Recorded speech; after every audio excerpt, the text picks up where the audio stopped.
ډیرو قدرمنو دوستانو سلام او ښې چارې. زما د نن ورځې میلمه یو ځانګړی میلمه دی. خبریالو، لیکوالو، سیاستوال دی، پخوانی والي دی او پخوانی سرپرست وزیر. د تیرو څلورو لسیزو راهیسې د وطن او د دکن په حالاتو نظر ساتي، مقالې لیکي، تحلیل کوي، تجزیه کوي او چشم بددور تر اوسه پورې 21 کتابه یې لیکلي چې 14 یې چاپ شوي په مختلفو موضوعاتو باندې چې ډېرې تحقیقي بڼه لري او پاتې 15 یې چاپخانو ته په لاره دي. ښاغلی شاه محمود میاخیل د ویرجینیا نه ساکرمنټو ته راغلی او ما ته هم دا فرصت پیدا شو چې له نږدې نه یې وګورم او د زړه خواله ورسره وکړم او ځینې پوښتنې چې زما سره هم دي او ستاسو سره هم دي هغه له ده سره مطرح کړم. نو میاخیل صاحب سړی مشي او ساکرمنټو په خیر راغلی. مننه تاسو نه او خوشحاله یم چې تاسو سره ګورم او ستاسو لارې ستاسو قدمون لیدونکو او اورېدونکو سره زړه خواله کوم. مننه.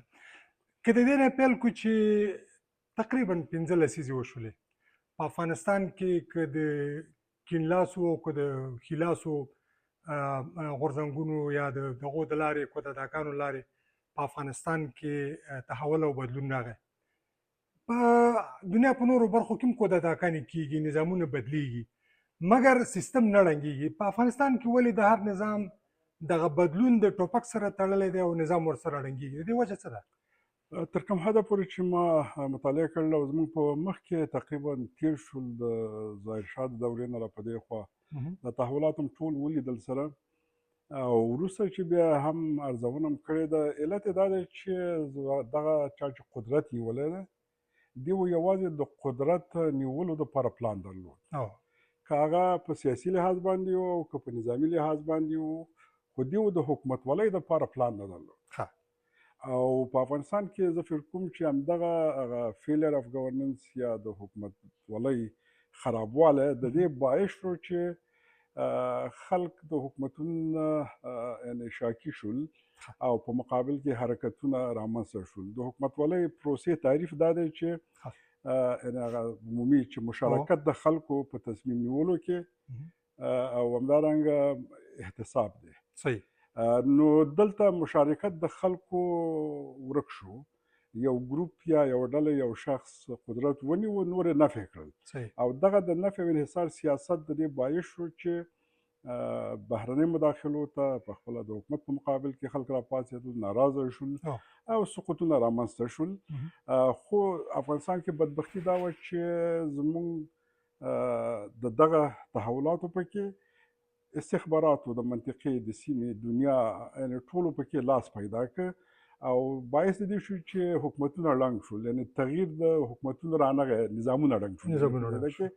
نو دا په خپله هر نظام چې د منځه ځي هغه ډېرې ستونزې رامنځته کوي. نو یو خبیثه هغه دایره ده یا حلقه ده چې جوړه شوې ده او همدغسې روانه ده. صحیح.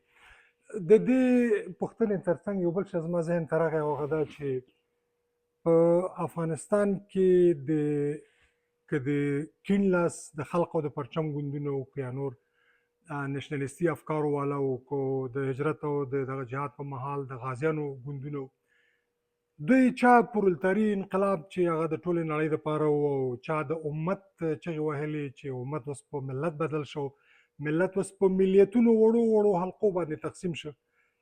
د دې وجه ته په څه کې ګوري؟ ولې زموږ دغه فکري ساحه ورځ په ورځ راتنګه شوله او د خپل وطن سره چې مینه زموږ د ایمان او زموږ د فطرت برخه ده هغه تته شوه او ټکنۍ شوله؟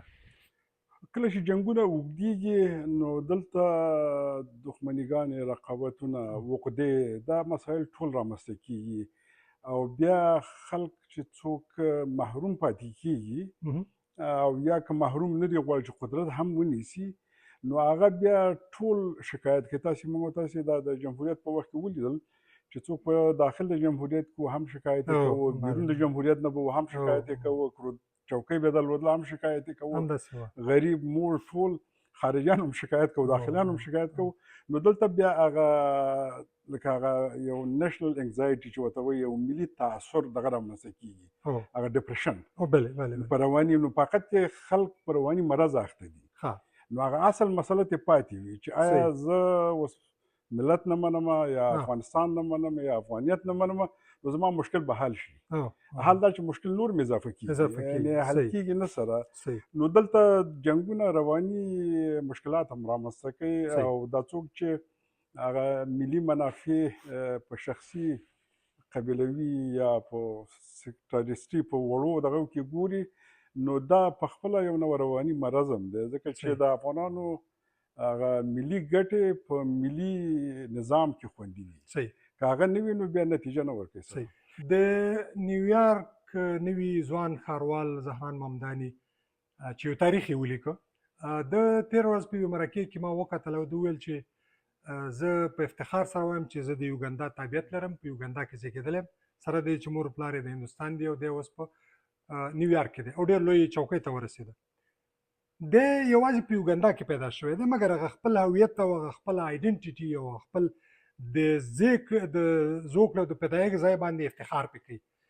همدا زما پوښتنه د تېرې پوښتنې په تداوم یا تسلسل دی چې ولې بیا ځینې خلک چې موږ په پیړیو پیړیو د شریکې عقیدې خلک یو، په یوې شریکې جغرافیه کې د پیړیو دپاره اوسېدلي یو، د وینې شراکتونه لرو، ټول مو سره شریک دي، بیا هم ځینې خلک د دې افغان د کلمې سره یو نوع حساسیت ښیي او ځان ته نوي نوي نومونه انتخابوي. د دې وجه هم کېدای شي مخکې تاسو اشاره وکړه هغه ده، که څه بل وجه هم کېدلی شي.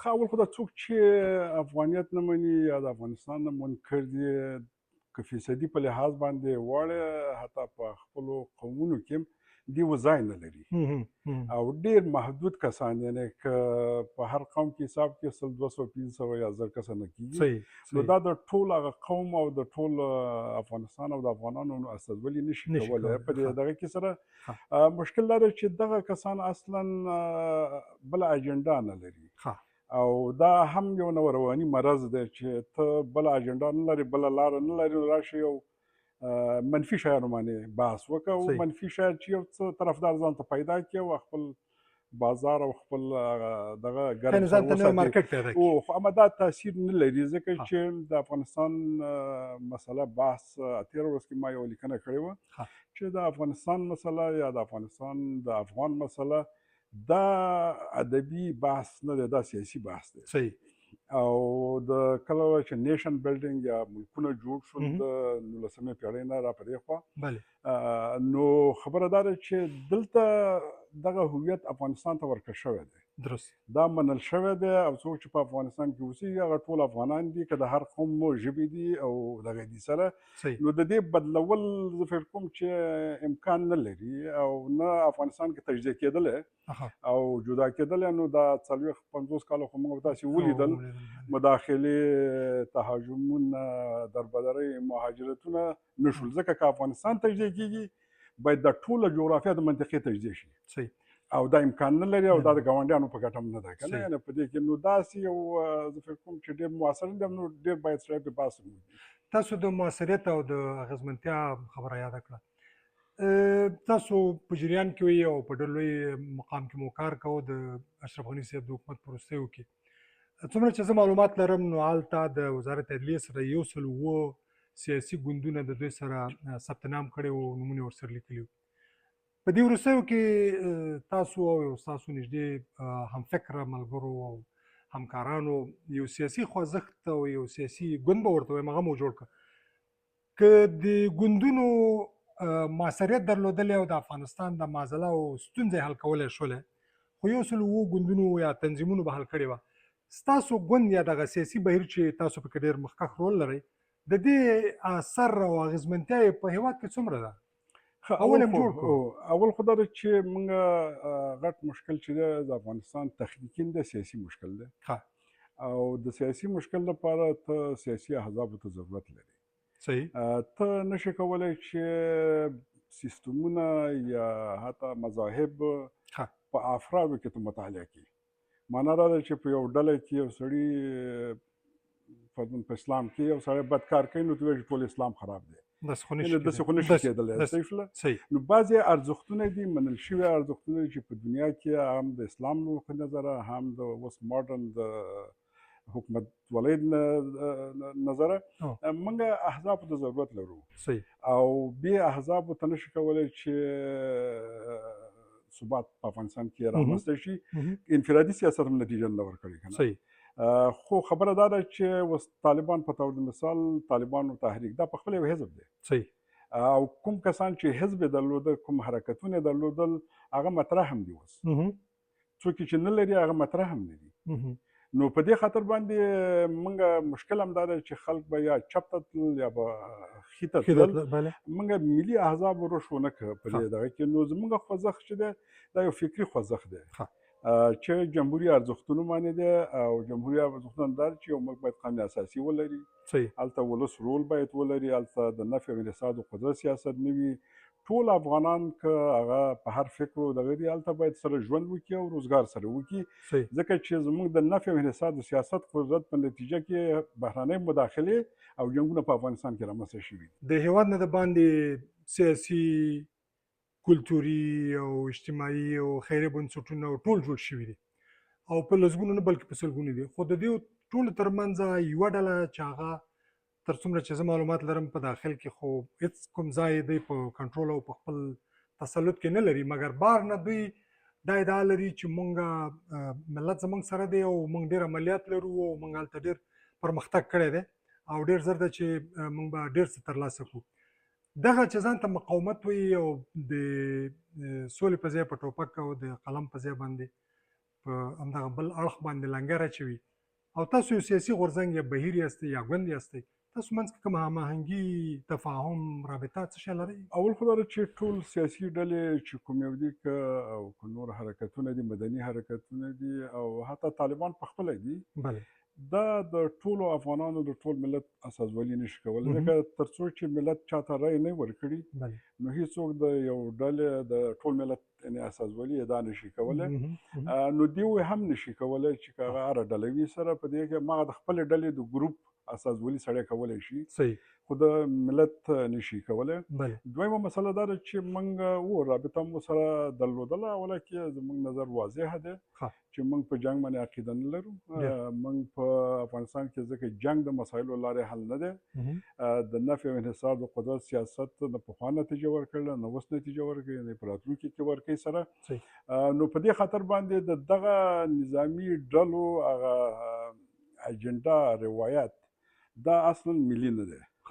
نو چې کله ته یو ملي روایت ونه لرې، ملي حمایت ونه لرې او بیا دویم دا ده چې دا جنګ چېرته کې بیا ځې د ایران او پاکستان کې خپل اډې جوړې او د هغې ټوپک راغلی په خپله وږیا ږدې، نو دا هم د لارې حل نه دی که نه. په دې مسله کې د جنګ نه وروسته د بیا اجنډا څه شی ده.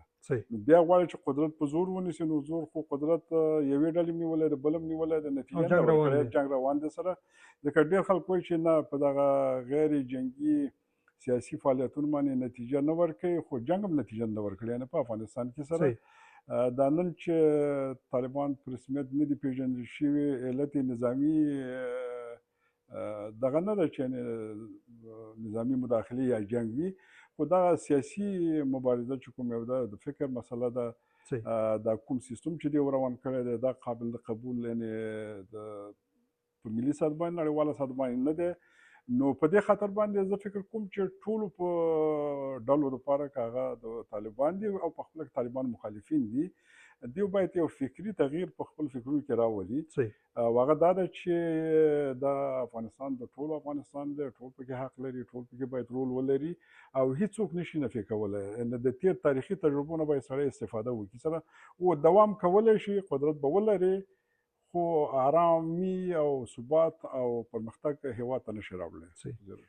بله پوښتنه دا ده چې د هېواد نه اکثره دغه د تېر شل کلن جمهوري نظام هغه لوړ رتبه او مهم مطرح شخصیتونه او هغوی ټول د باندې راغلل.